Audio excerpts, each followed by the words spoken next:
हरिओम। नमस्ते विद्यार्थी मित्रों। आज आप विषय गुजराती 1 बराबर। गुजराती 1 में पाठ 8 तो पत्र लखवानी मजा बराबर। गुजराती में पाठ 8 तो पत्र लखवानी मजा द्वितीय सत्रनो पहलो पाठ हतो बराबर ने, जे आपणे पूरो थई गयो छे। पत्र कई रीते लखाय दरेकने ख्याल हवे आवी ज गयो छे ने तमने पत्र पण लखावे छे अने पाठमां पण आपणे जोयुं के पत्र लेखन ज्यारे पण लखता होईए छे त्यारे कई कई काळजी राखवानी होय छे।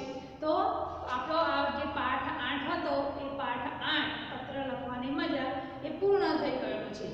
हवे पछीनो जे छे ए काव्य छे। काव्य छे काव्य 9 हूँ तो पूछूं बरोबर। काव्य 9 हूँ तो पूछूं। तो આપણે પહેલા એ ડિજિટલમાં જોઈ લઈશું અને પછી એનું ગાન કરીને હું તમને સમજાવીશ બરોબર। તો પહેલા ડિજિટલમાં જોઈ લઈએ। કાવ્ય 9 છે હું તો પૂછું, જેના કવિ છે સુંદરમ। કોણ છે એના કવિ? સુંદરમ છે। એટલે હવે કવિ અને લેખકના નામ પણ તમારે યાદ રાખવાના રહેશે, જેમાં પ્રશ્નમાં પણ પૂછાતા હોય છે કવિ અને લેખકના નામ।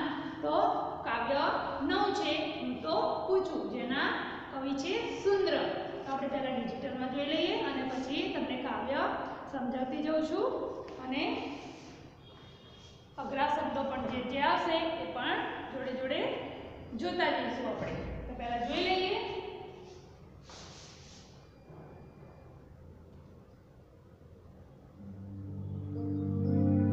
कविता हूँ तो पूछूं।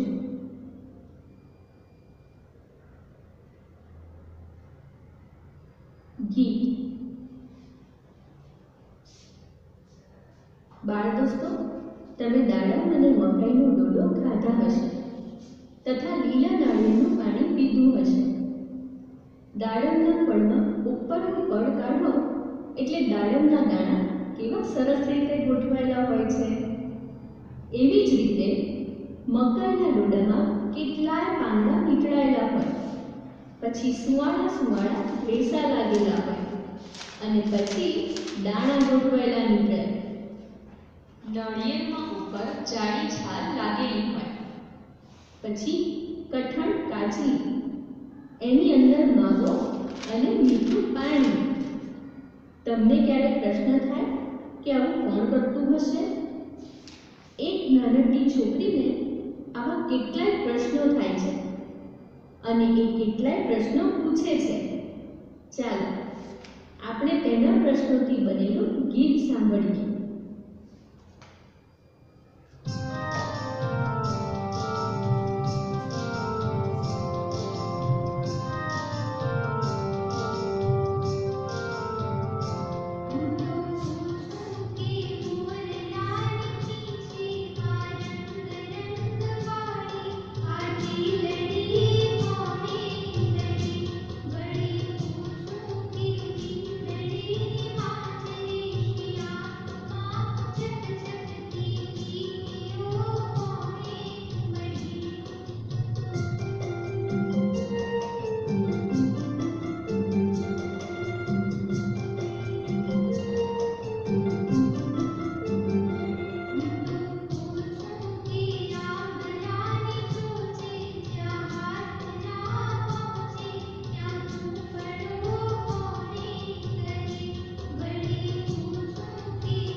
કવિતા સમજૂતી.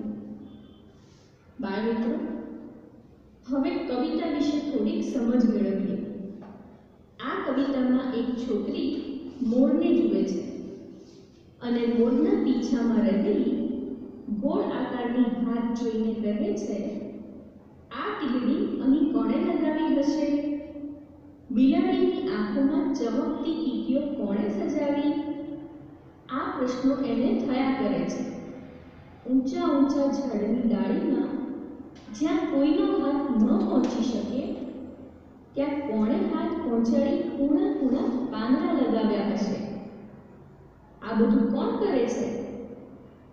ગાય તો ઘાસચારો ખાય છે. એ તો મીઠો નથી હોતો, તો પછી એનું દૂધ કેટલું મીઠું હોય છે? ગાયના શરીરમાં આવું મીઠું દૂધ કોણ બનાવતું હશે? આકાશમાં ચંદ્ર એક થાળી જેવો લાગે છે. આ ચંદ્રમાં બકરી, ડોસી અને ઝૂંપડી કેવી રીતે થયા હશે? આકાશના હાથમાં સૂરજ ભમરડા જેમ ફરી રહ્યો છે. આ સૂરજ કોણે બનાવ્યો? વળી આખી દુનિયાને અને દશેય દિશાઓને જોતી મારી આંખો કોણે બનાવી છે? ગણ્યા ગણાય નહીં એટલા તારાઓ મળીને આ ચૂંદડી કોણે બનાવી છે? આકાશમાં રાતે દેખાતા તારાઓને લીધે આકાશ કાળી ચૂંદડી જેવું દેખાય છે. બાળ દોસ્તો, આ છોકરીને જેવા પ્રશ્ન થાય છે તેવા તમને પણ થતા હશે. આ બધા પ્રશ્નોના જવાબ શું આવે એ ઘરના વડીલોને પૂછવું. શબ્દ સમજૂતી. દોસ્તો, હવે કવિતામાં આવતા કેટલાક શબ્દોના અર્થ જાણીએ. માંજરી એટલે ભૂરી, ભૂરા રંગની.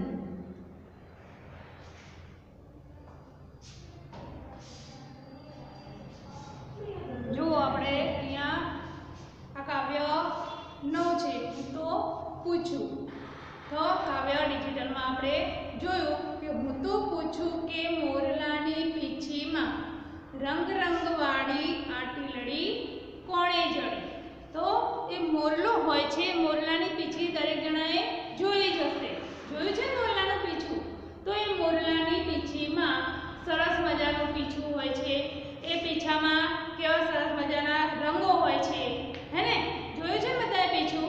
તો એ અહીંયા જે નાની એક છોકરી હોય છે, એ નાની છોકરીને એને મનમાં આવા ઘણા બધા પ્રશ્નો થાય છે કે આ મોરલાની પીંછીમાં રંગ રંગવાળી ટીલડી કોણે જડી હશે કે છે.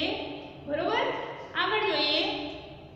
વળી પૂછું કે મીંદડીની માંજરીસી આંખમાં ચકચકતી કીકીઓ કોણે મળી? એટલે અહીંયા બિલાડી હોય છે. એ બિલાડીની આંખો તમે જોઈ છે? ચમકતી હોય છે. કેવી હોય છે? ચમકતી હોય છે. તો એ ચમકતી આંખો હોય છે. તો તમને જોઈ, બરોબર? તો બિલાડીની આંખો જોયેલી જ છે દરેકે. તો એ નાની છોકરીને એવા પ્રશ્ન થાય છે કે આ બિલાડીની આંખમાં જે ચકચકતી કીકીઓ હોય છે એ કોણે મઢેલી હોય છે કે છે. હું તો પૂછું કે આંબલાની ટોચી જ્યાં હાથ ના પહોંચે. એટલે આંબો હોય છે, આંબો ઊંચો હોય છે ને, ત્યાં આપણો હાથ પહોંચતો હોતો નથી. ત્યાં કે છે આ કૂંપણો કોણે કરેલી છે? એટલે જે આંબાની જ્યાં નાની નાની કૂંપણો હોય છે એ કૂંપણો કોણે કરી હોય છે? વળી પૂછું કે ગાવડીના પેટે આ દૂધ કેરી ધોળી મીઠી ધાર કોણે ભરી? એટલે ગાય હોય છે. ગાય શું ખાય છે? ઘાસ ખાય છે. તો કે ઘાસ તો એટલું બધું મીઠું નથી હોતું. તો કે ગાયનું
આખો દિવસ એ ફર્યા કરે છે.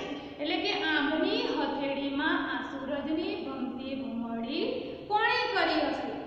વળી પૂછું કે પોપચે મઢેલી આ 10 દિશા દેખતી મારી આંખ કોણે કરી હશે? આપણી આંખો જે છે એ આંખો બધું જ જોવે છે, બધું જોઈ શકે છે ને, બધી જ બાજુ નજર રાખે છે. એટલે કે છે આ પોપચે મઢેલી 10 દિશામાં જે બાજુ જોવું હોય એ બાજુ આપણે જોઈ શકીએ છીએ. એ બધી જ દિશામાં આપણી આંખો જોઈ શકીએ છીએ. એટલે કે છે આપણી આ આંખો કે છે કોણે કરી હશે જેના દ્વારા આપણે જોઈ શકીએ છીએ? વળી પૂછું કે નવલખ તારે મઢેલી આ આંબલાની ચૂંદડી કોણે કરી? એટલે કે છે આ નવલખ તારે, આ તમે આકાશમાં રાત્રે તારા જોયા હશે, જોયા છે ને? તો એમાં કેટલા બધા તારા હોય છે? તો કહે છે કે આ નવલખ તારે મઢેલી આંબલાની આ ચૂંદડી કોણે કરી હશે? જેમાં તારા ઘણા બધા ચમકતા હોય છે, એ તારાઓ ચમકતા હોય છે જેના, એટલે કે છે કે નવલખ તારાઓથી મઢેલી આંબલાની ચૂંદડી કોણે કરી હશે? બરોબર. આ એક નાની બાળા હોય છે. એ નાની બાળાને એના મનની અંદર ઘણા બધા પ્રશ્નો થાય છે અને કહે છે કે આ બધું કોણે કર્યું હશે? આટલી બધી સુંદર વસ્તુઓ કે કોણે બનાવી હશે? કે જેને આ વસ્તુઓ આટલી સુંદર બનાવી છે એ પોતે પણ કેટલા સુંદર હશે કે છે. એક નાની એવી છોકરી હોય છે, એ છોકરીના મનમાં આવા ઘણા બધા પ્રશ્નો હોય છે, એ પ્રશ્નો થતા હોય છે. બરોબર. એટલે આ કાવ્યનો આપણે ડિજિટલમાં પણ જોઈ અને મેં તમને સમજાવ્યું. હવે જે અભ્યાસ શબ્દો છે એ આપણે જોઈ લઈએ આની અંદર અને થોડા પ્રશ્ન જે છે એ પણ થોડા સમજી લઈએ અને પછી હું જ્યારે લખાવનો અર્થમાં ત્યારે તમારે લખવાના રહેશે. એટલે ખ્યાલ આવી ગયો દરેકને આ કાવ્યમાં કે એક મોર હતો તો કે મોરના પીછામાં રંગરંગવાળી કે તીરડી કોણે કરી હતી એવું એના મનમાં ઘણા પ્રશ્ન થતો હોય છે. પછી એક બિલાડી હોય છે તો કે બિલાડીની આંખો ચમકતી હોય છે, તો એ ચમકતી આંખો કે કોણે કરી હતી કે જેથી કરીને બિલાડીની આંખો ચમકે છે. પછી જ્યાં આંબલાની ટોચે જ્યાં હાથ નથી પહોંચતો ત્યાં કે છે આ કૂંપણો કોણે કરી હોય છે? ગાવડી એટલે કે ગાયના આ પેટમાં મીઠું દૂધ કોણે કે ભર્યું હશે? હા, આ બધી એના મનમાં, નાની છોકરીના મનમાં આવા ઘણા બધા વિચારો આવતા હોય છે. અને જે ચાંદાની થાળી હોય છે, ચાંદાની થાળીમાં બકરી અને ડોશીની ઝૂંપડી, જે આપણને ચાંદો હોય છે ચાંદાની અંદર આપણને એ જાણે બકરી અને ડોશી ઉભેલા હોય એવા દેખાતા હોય છે. એટલે કે છે ચાંદાની થાળીમાં આ બકરી અને ડોશીની ઝૂંપડી કોણે કરી હોય છે? પછી આંબની હથેળીમાં સૂરજની ભમતી ભમરડી કોણે કરી હશે? અને હું તો પૂછું કે પોપચે મઢેલી 10 દિશામાં દેખતી આ આપણી આંખ કોણે કરી છે? અને નવલખ તારે મઢેલી આ આંબલાની ચૂંદડી કોણે કરી છે? બરોબર. આવા નાની બાળા હોય છે, એ બાળાના મનમાં આવા ઘણા બધા પ્રશ્નો થતા હોય છે. હવે આપણે જે આ કાવ્યમાં જે અઘરા શબ્દો છે એ જોઈ લઈએ. પહેલું છે માંજરી એટલે કે ભૂરી રંગ વાળી. ચકચકતી એટલે ચમકતી, ચળકતી. કીકી એટલે આંખમાં દેખાતો ગોળ નાજુક અવયવ. કૂંપણ એટલે નવું તાજું ફૂટેલું પાન. ગાવડી એટલે ગાય. દેખંતી એટલે તે જ્યોતિ. જો આ પછી તમને નોટમાં તો લખાવવાની છું, પણ ત્યાં પહેલા આ ડિજિટલમાં જોઈ લઈએ. માંજરી એટલે કે ભૂરા રંગવાળી આંખો હોય છે એ. ચકચકતી એટલે કે ચળકતી, ચમકે છે એને કહે છે. કીકી એટલે આંખમાં દેખાતો ગોળ નાજુક અવયવ, જે આપણી આંખની અંદર જે નાનો એવો ગોળ દેખાય છે ને એ કીકી કહેવામાં આવે છે. કૂંપણ એટલે કે નવું તાજેલું ફૂટેલું પાન, જે જ્યારે પણ જ્યારે આંબો હોય છે ત્યારે આંબાને નવી નવી કૂંપણો ફૂટે છે. એટલે કે સરસ મજાના જે એના મોટા પાન ને જે લેખો હોય છે પીળા રંગના પાન એ બધા ખરી જાય છે અને નવા નવા તાજા પાન ફૂટે છે. એટલે કે છે કૂંપણ એને કહે છે, નવું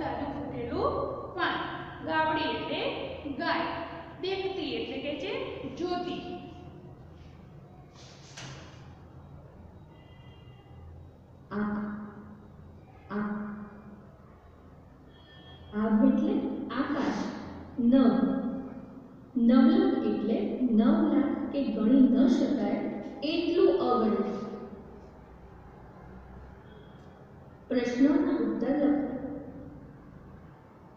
પ્રશ્ન 1. મોરલાની પીંછીમાં શું જડેલું છે? ઉત્તર. મોરલાની પીંછીમાં રંગબેરંગી ટીલડી જડેલી છે. પ્રશ્ન 2. કવિનો હાથ ક્યાં પહોંચતો નથી? કવિનો હાથ આંબાના ઝાડની સૌથી ઉપર ઉગેલી ઉપર પહોંચતો નથી. પ્રશ્ન 3. ચાંદાની થાળીમાં કોની ઝૂંપડી મઢેલી છે? ઉત્તર. ચાંદાની થાળીમાં ડોશીની ઝૂંપડી મઢેલી છે. પ્રશ્ન 4. કવિ આંખ વિશે શું વિચારે છે? ઉત્તર. કવિ આંખ વિશે વિચારે છે કે પોપચે મઢેલી 10 દિશાઓને જોતી આંખ કોણે બનાવી હશે? પ્રશ્ન 5. કવિ આભલાની ચૂંદડી કોને કહે છે? ઉત્તર. કવિ આભલાની ચૂંદડી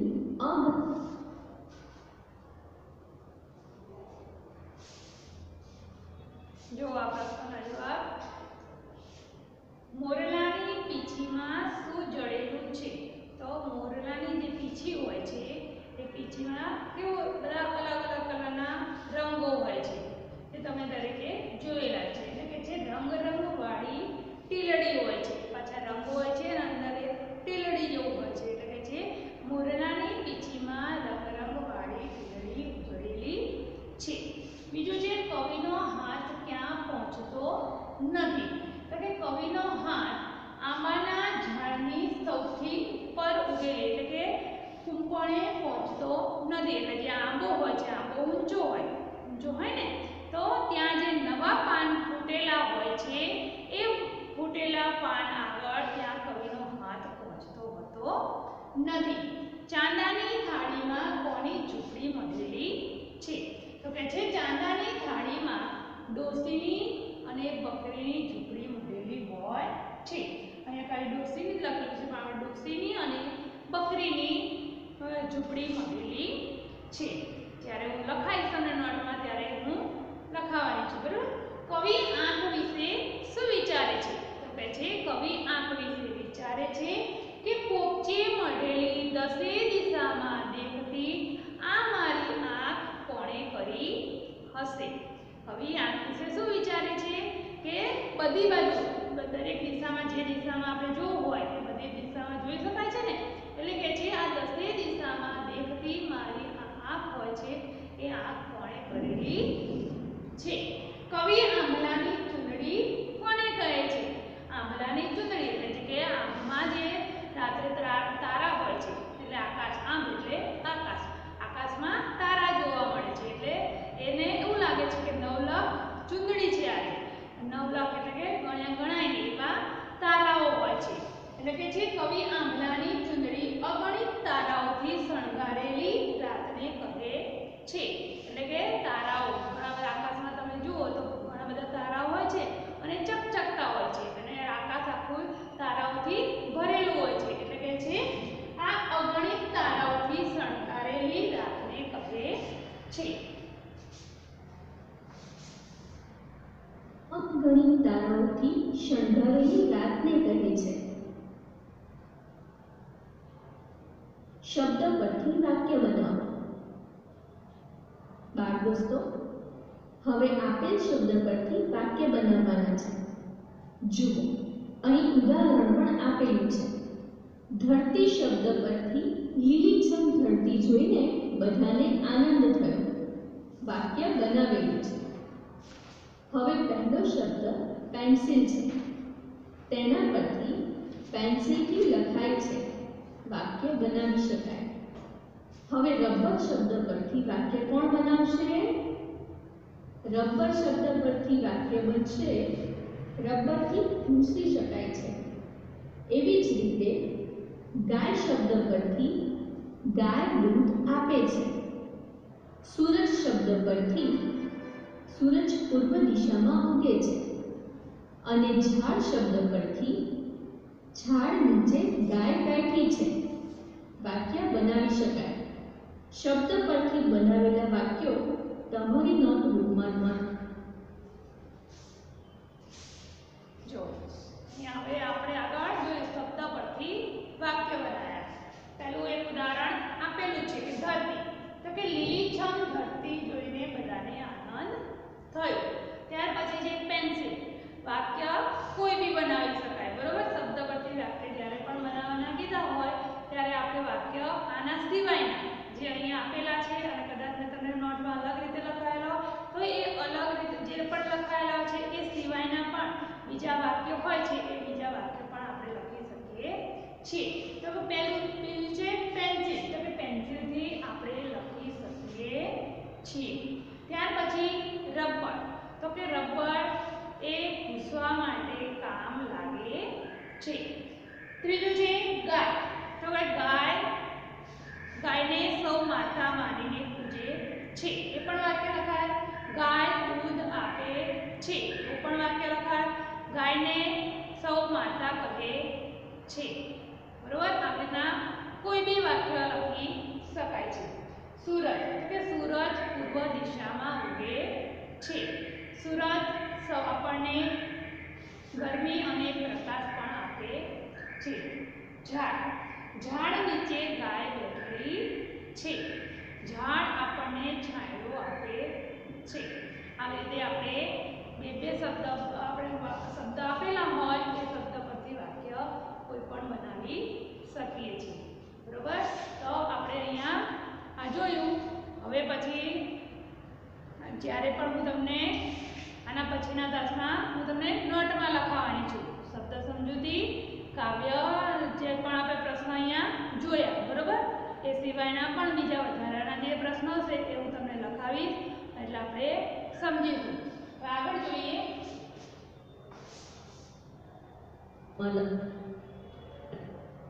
લખો અને શિક્ષકશ્રીને બતાવો. કાવ્ય પંક્તિઓ પૂર્ણ કરો.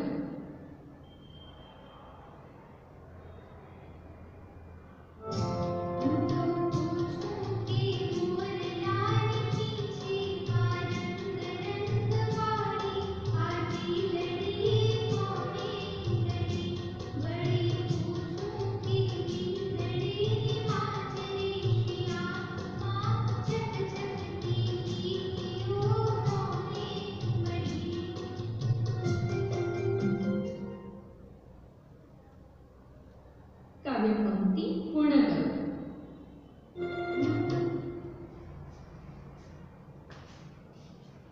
જ્યારે પણ આપણને કાવ્ય પંક્તિ પૂર્ણ કરવાની કીધી હોય, બરોબર, તો ત્યારે આપણે અહીંયા લખ્યું છે કે હું તો પૂછું કે મોરલાની, પછી ડેશ ડેશ કરેલા છે, પછી નીચે લખ્યું છે ટીકીઓ કોણે મળી. તો આપણે જેટલેથી જેટલા સુધી કયું હોય એ પ્રમાણે આપણે કાવ્ય પંક્તિ લખવી પડે. પછી તમે આખી કાવ્ય લખી કાઢો તો એ ના ચાલે, બરાબર. જેટલેથી માગી હોય એટલેથી લખવાનું ચાલુ કરવું પડે અને જેટલે આપણને પૂર્ણ કરવાનું કહ્યું હોય એ પ્રમાણે આપણે પૂર્ણ કરવી પડે.